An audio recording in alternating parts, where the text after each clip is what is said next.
right, so this one, we got a crazy truck driver and a bunch of riders. I do have some context in it. Oh, got clipped. And there's the massive impacts. That bike is completely totaled. I'm now concerned about my friend pulling over as quick as I possibly can, as safe as possible, getting ready, getting my trauma kit out, just in case. There you go. Don't run. Walk briskly. If you're out of breath, you're not gonna be able to do much. Adrenaline's gonna kick up, so your heart rate, your breathing rate's gonna get even higher. So you're gonna be hyperventilating a little bit. Don't try to walk or anything, man. Are you good? What? Does anything hurt? A lot hurts. When we're getting closer and closer, just take a look at the damage. Okay, we got off the bike. We're getting off the bike.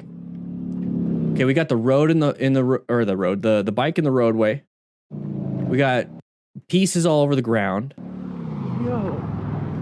Okay, it looks like traffic is starting to slow down. I'm still concerned about the shoulder. Okay, this is the shoulder. I'm still concerned about traffic on the shoulder, but it looks like we have a vehicle blocking traffic for the shoulder, so very good. Love it. So if you're in a car and you witness something like this, if you want to, block traffic with your car. At least one lane. Do one lane. So park here to block anybody. Let's say we're going this way. So this is the person on the ground. If we have a car, block it right here. Maybe nose it that way. So if you do get hit, it'll start to roll into the road, not on top of you. Okay, we can talk more about that later. Anyways, moving up. So we got some stuff on the ground still. This is all fluid. That's why it's a different color. It's probably gasoline. All right, so how bad we saw our buddy, like he was tumbling, going crazy, and now he's sitting up on the concrete barrier. The fact that he was able to get up, walk over, sit down, means his legs were at least functional in that aspect, and he had the wherewithal to do that and then sit there, and now he's talking calmly to this person right here. So that gives me a lot of information. So he's probably got a patent airway. So I mean, the airway is still good right now. His breathing is good right now. His circulation is good right now. I keep saying that because it could always trend worse, but everything looks good right now. His structural stability looks good right now. You know, adrenaline could do some crazy things, keep you moving when your legs are broken. So many things. Don't try to walk or anything, man. So don't try to walk or anything, man. I don't know if this is the person that's saying that. So more than likely, he's calling 911. This one might be an EMS personnel. It could be just the DanDanTheFireman, subscriber, being a smart rider, smart driver, has bystander assistance training, which linked in the description, guys. All the resources I'm talking about. Learn how to rescue another rider or rescue another driver or whatever it is you want to do. So he's going to call 911. Hopefully he does. This is a cool thing, having a system. So grab yourself a Bluetooth system so you can talk still without having to remove the helmet. You see the damage. So he's got some damage there. Looks like he's got regular jeans. Maybe they're armored jeans. It looks a little bit like it's armored. Let's see. So look at his hands. Okay. It's like, oh man, those gloves didn't do a good job, man. They shredded. Oh, they shredded. No, the gloves did its job. They shredded. They don't last forever. They're not going to last forever in a crash. They shredded so your hands don't shred. Imagine if that was just no gloves. That's your flesh. So yeah, I'll go ahead and buy another set of $50 to $100 pair of gloves after a crash like this. Not a big deal. Instead of spending, I don't know how much time and money with opportunity cost because I can't work because my hand is ripped apart. So I'd rather spend $50 to $100 on a new set of gloves. Okay, so grab yourself some gear, guys. Grab yourself some gear. Links in the description for everything. This person's calling 911, it looks like. Very good. So at this point, you just kind of do your assessment. If he's talking, he's doing all these things, what hurts? He said everything hurts, and he's joking around. That's a kind of a good thing. It's like, okay, from there, tell me, what's the one thing that you could think of that just hurts? And he's like, oh, my hand. Okay, well, then you look at his hand, it's like, it's not that bad. So it means the rest of his body's not that bad. So overall, this is a crazy, crazy video. I want to say thank you to REVZILLA for being a sponsor of this channel. Grab yourself some motorcycle gear. This is their version of gear. You can find this at Cycle Gear also, but click the link in the description. No extra cost to you. It's an affiliate link. It helps support the channel. So if you're going to buy gear anyways on REVZILLA and you want to get some gear, click that link and help out. Like I said, no cost to you. I'll see you guys around. There it is. All right, so we're moving forward. Line of sight problem, left turner right there. Oh, got himself in a good position, adapted to a possible hazard.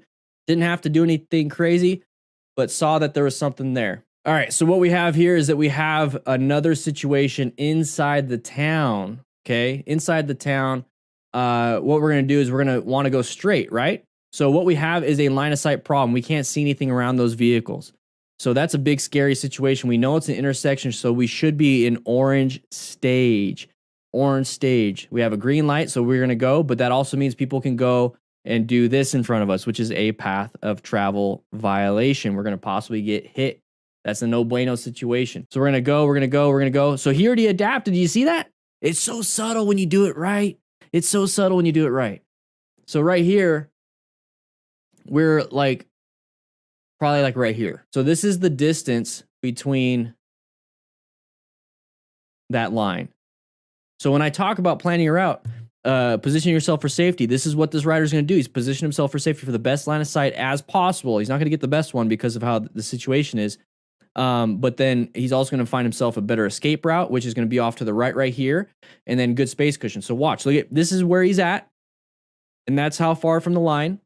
We're going to position ourselves for safety for a potential hazard of a left turner, so we're adapting to a potential hazard. Look at that. We just gave ourselves this much room.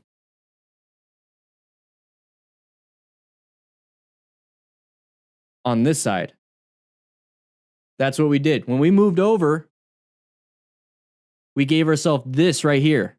This right here. Just that much could really play a huge difference with your vision and with how successful you are when it comes to a swerve. So that is what I'm talking about when it comes to, let's go back to that. That's what I'm talking about when it comes to positioning yourself for safety. Just those little things. I can see these things. A lot of people are like, well, that's just the normal way I ride. Great. I love it. Glad you're riding like that. Keep being a smart rider. So now we're gonna move forward right here and found an escape path. He's in the bike lane for this left turner. Now this guy, this left turner hasn't turned yet. Hasn't turned yet. But we just positioned ourselves for safety because he was starting to turn. Now he applied the brakes. Great. So then what I did was, it looks kind of weird.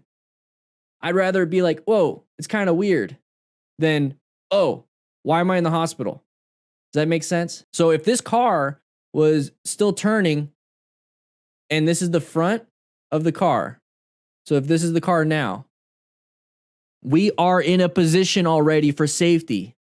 Already in a position for safety. You see what I mean? And if they don't do it, it's not a big deal. You just get back into where you want to go. Not a big deal. Not a big deal. And then it gets back in the lane. Let's watch that one more time so you guys know what I'm talking about. So let's do it. Let's go one more time. Let's go back. So right here, this is what I'm talking about. Position for safety. Didn't have to utilize any type of red stage maneuver, but just kind of did it anyways. Here we go. So moved over. Oh, see somebody. Red stage. Get back in. Non-issue.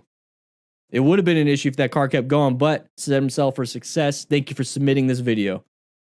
What you just saw was a clip from the live stream, which we do all the time on this channel, every single week. So if you want to, click that subscribe button. I think it's right here. Maybe it's right here. I don't know. There's videos on the screen. Matt, what do I do?